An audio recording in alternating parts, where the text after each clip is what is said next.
Morning class, my name is Christian and my topic is on video games. Hope you guys like my speech.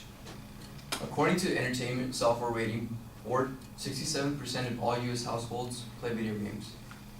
As we move away from the age of watching television and listening to the radio for hours on end, we enter the world of video games, where gamers spend numerous hours a week trying to beat the next level or trying to beat their high score. Within recent years, there have been numerous suspicions that video games have held negative effects on our health. Society has since then unfairly looked at the video gaming life as something useless and wasteful. What I'm going to say next would be my major claim, and it is that playing video games is beneficial to human health in 3 simple reasons. 1, it aids in brain development. 2, it helps us see better. And 3, it improves our problem-solving skills. So the first health benefit from video games is aiding in brain development. According to the Huffington Post, German researchers led by Simon Kuhn asked 23 adults with a median age of 25 to partake in an experiment that involved them playing Mario Kart 64 for 30 minutes a day in a time span of 2 months. They also had a different group who did not play video games for those 2 months. As the experiment expired with their 2 months, they did an MRI scan on both groups, and they realized that the group of the people playing video games actually had a rise in gray matter inside their hippocampus, sorry about that, their right prefrontal cortex, and their cerebellum. These are the areas in the brain that are responsible for spatial navigation, memory formation, strategic planning, and fine motor skills.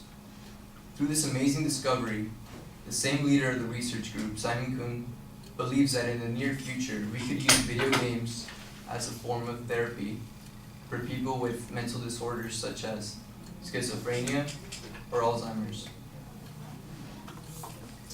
Now I'm going to go on to my next claim.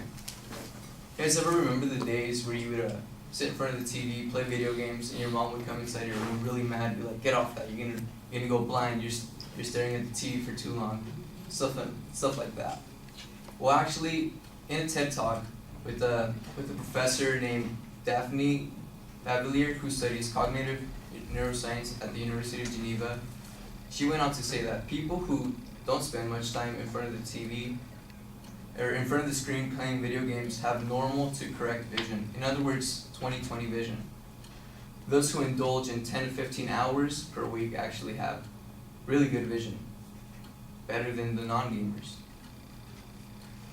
And she also explains the reason why. She says gamers have better vision because they're able to resolve small detail in context of clutter, and they're able to resolve different levels of gray. So as you're playing games like Fear, Last of Us, you got multiple little details all over the screen. You got zombies in one corner, you got people shooting at you in another corner. You have these split-second reactions, you have to react fast enough. Your eyes are constantly on the move. They're scanning the whole screen. And what I drew from this is that not only does video games help us see better, it's actually an exercise for our eyesight. Now I'm going to go on to my last claim. Playing video games improves our problem-solving skills. I was scrolling along the periodicals in the EBSCO host in our library, and I came across a cool-looking article that highlighted the benefits of playing video games.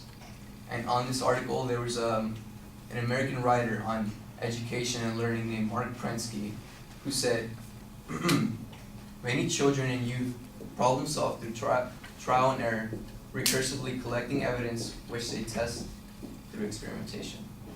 And I realized how important video games serves in this quote. See, video games, they teach us that failure is not necessarily a bad thing. Video games don't shut themselves off if you can't beat the level. They're always going to stay on. They teach us to be persistent, to never give up, and most importantly, like I said before, failure is not bad. You can fail as many times, just getting back up and finishing what you left off at.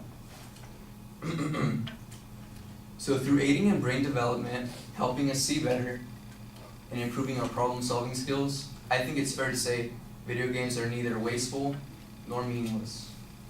Video gaming is something we must accept as a normal routine for many and realize its many benefits to our health. Thank you guys.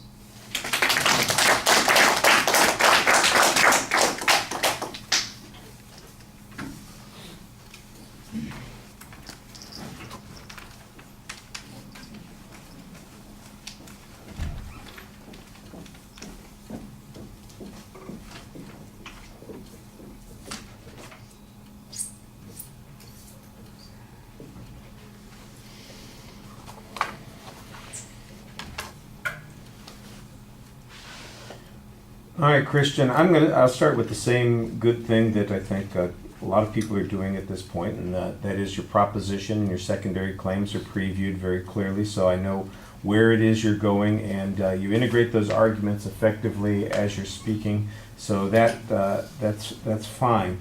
I like the little bit of controversy that you have in the background with your mom yelling at you or people talking about how much time is being spent on the video games.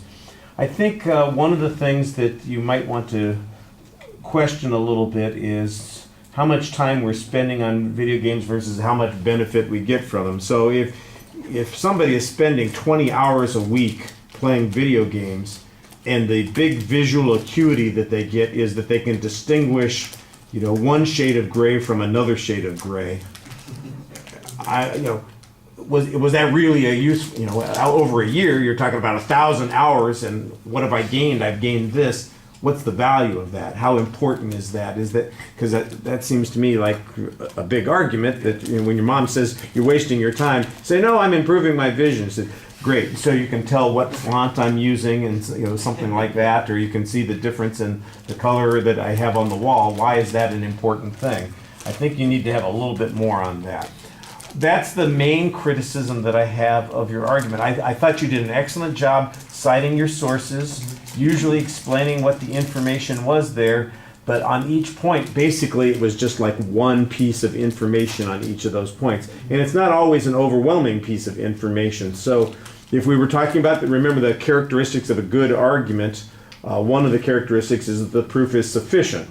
So you got a study of 36 people who played video games and they did an MRI on them, and you want to base this generalization on this one study. Isn't there any other research that suggests that people have added brain cells, that they've accomplished more because they played video games? I think you need to reinforce that argument a little bit more and offer additional proof. The proof that you have, I think, is pretty good. Like I said, I think you qualify it and you explain it well, and it does fit your point. The question is it sufficient to prove that particular point? And if there is any counter evidence, for instance, on these individual points, which I'm sure the respondents will be looking for, then the question is, why should we believe your position over the other position that somebody takes? And we don't have enough additional reason to go that direction there. So I think it needs some development. You did a very good job, like I said, citing your sources. I appreciated that, so you get good credit on that. Most of your delivery is fine. I know that you've taken a public speaking class, so maybe I'm having a little bit higher standards for you. If I'm just listening to your voice, you're doing a great job. But when I look up, there's a lot of kind of looking down and reading that's going on, and you know what I've said. Was it last semester or was it like in last year. The fall last year, a year ago? You know what kinds of things we're looking for. You got to get to be a little bit better at those things. So not a disaster. There's nothing hugely problematic, but you know you can do better than those things. All right, thank you.